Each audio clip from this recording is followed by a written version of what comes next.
हमारे यहाँ बाबा जी जो हैं, बाबा साधु जी, वो तक खाली रहते हैं। बिल्कुल। वो 7 साधु चटाई बिछा के बैठे थे, धुनी रमाए हुए, चटाई बिछाए हुए।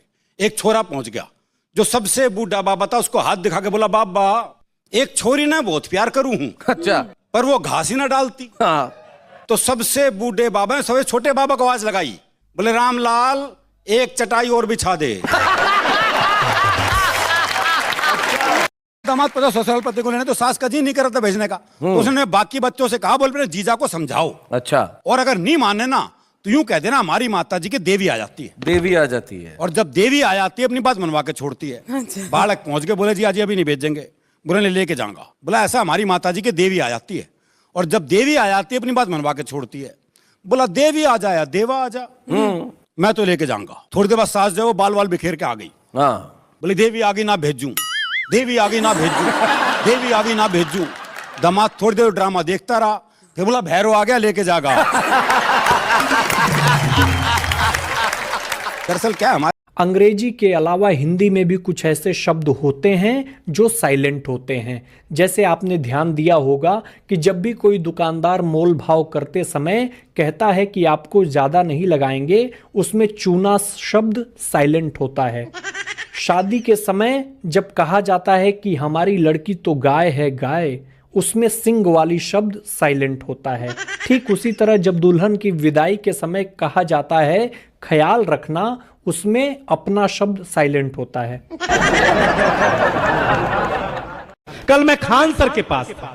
खान को पहले हम बोली कि भाई तू कहला हम पढ़ाते नहीं हम समझाते हैं। हम कल अगर आप मेरी बीवी को ये समझा दें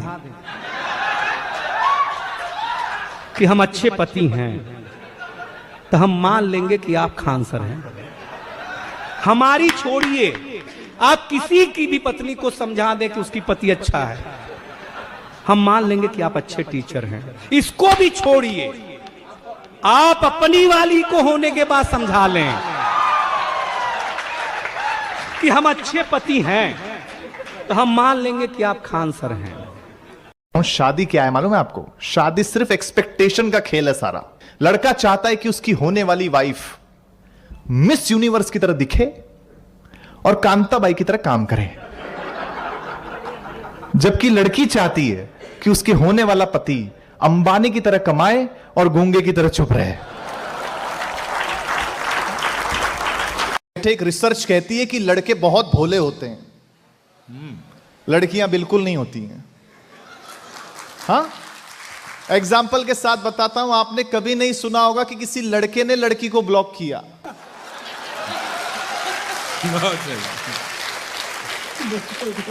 मेरी पत्नी पीछे पड़ गई, बोले तुम पूरी दुनिया घूमते हो, मैं घर में रहती हूं, मुझे घुमाने लेके चलो। मैं उसे शमशान घाट पे ले गया।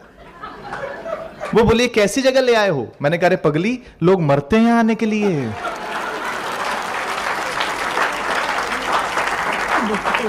लक्ष्मण से पूछा कि जरा देखो ये चंद्रमा के बीच में ये क्या काला काला बना हुआ है। मजाक करने के लिए परिहास में पूछा। लक्ष्मण ने कहा हम नहीं देखेंगे, नीचे देखते थे। अरे बोले देखो ऊपर। भैया हम नहीं देखेंगे। अरे हम आज्ञा दे रहे हैं। नहीं हम नहीं देखेंगे। क्यों नहीं देखोगे? भैया वो जनकपुर में ही तय कर लिया था कि आज के बाद हम कभी चंद्रमा नहीं देखेंगे, पूर्णमासी का चांद नहीं देखेंगे। क्यों? बोले आपने ही कहा था प्राची दिशि शशि हो जाऊ सुहावा, सिय मुख देख सरे से सुख पावा। मैंने प्राची दिशा में उगते हुए चंद्रमा को देखकर सीता के मुख की कल्पना की है। भैया जिस वस्तु में एक बार आपने भाभी का मुख देख लिया, उसको मैं कैसे देख सकता हूं, कैसे दृष्टि कर सकता हूं? ये लक्ष्मण है। एक वाक्य बहुत तकलीफ देता है, बेटी बचाओ, वहां तक तो ठीक था, ये आगे लगे बेटी पढ़ाओ। तो मित्रों मैंने सहजता में पूछ लिया किसी से कि मैंने कहा क्यों पढ़ाओ, तो दिनेश भैया ने मेरा कान पकड़े, बोले हिमांशु तू भले ही कुछ भी कर चुका हो, लेकिन तेरा अनुभव छोटा है बेटा, गलत बात मत किया कर। मैंने कहा गलत बात क्या करी? बोले हिमांशु इस देश में एक लड़की पढ़ लेती है तो परिवार के 4 लोगों को शिक्षित करके छोड़ती है। मैंने कहा दिनेश भैया उसके पीछे जो कॉलेज के 40 लड़के फेल होते हैं हमारी छाती पे सांप लौटता।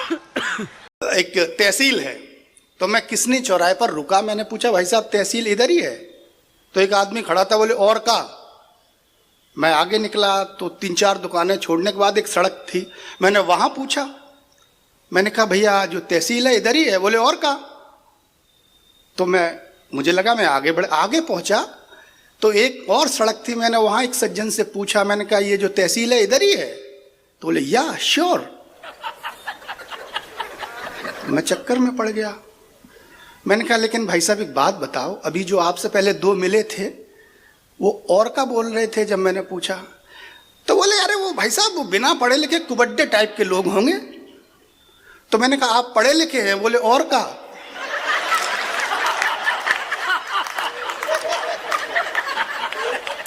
मुझे एक भिखारी मिला। अच्छा वैसे आपको हरियाणा का आदमी कहीं भीख मांगता हुआ नहीं मिलेगा। अच्छा, इसलिए नहीं कि बड़ा स्वाभिमानी होता है, इसलिए कि मांगनी नहीं आती।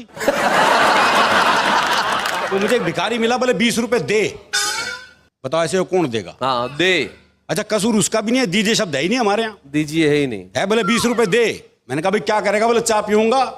मैं कहा चाय तो 10 रुपए की आती है। बोला तू नहीं पीवेगा मेरे साथ?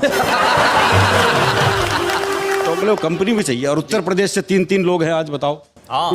उत्तर प्रदेश और हरियाणा में क्या अंतर है? एक पंक्ति में स्पष्ट हो जाता है।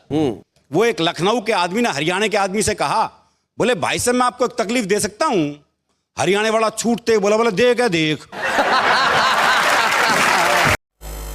जब हम मंदिर जाते हैं जूते ऐसी जगह उतारते हैं जहां से भगवान भी दिखते हैं और जूते भी। बल्कि जूतों का दिखना ज्यादा जरूरी है। हाँ भगवान तो कल भी वहीं मिलेगा। हमारा धार्मिक मामला ही बिल्कुल अलग है।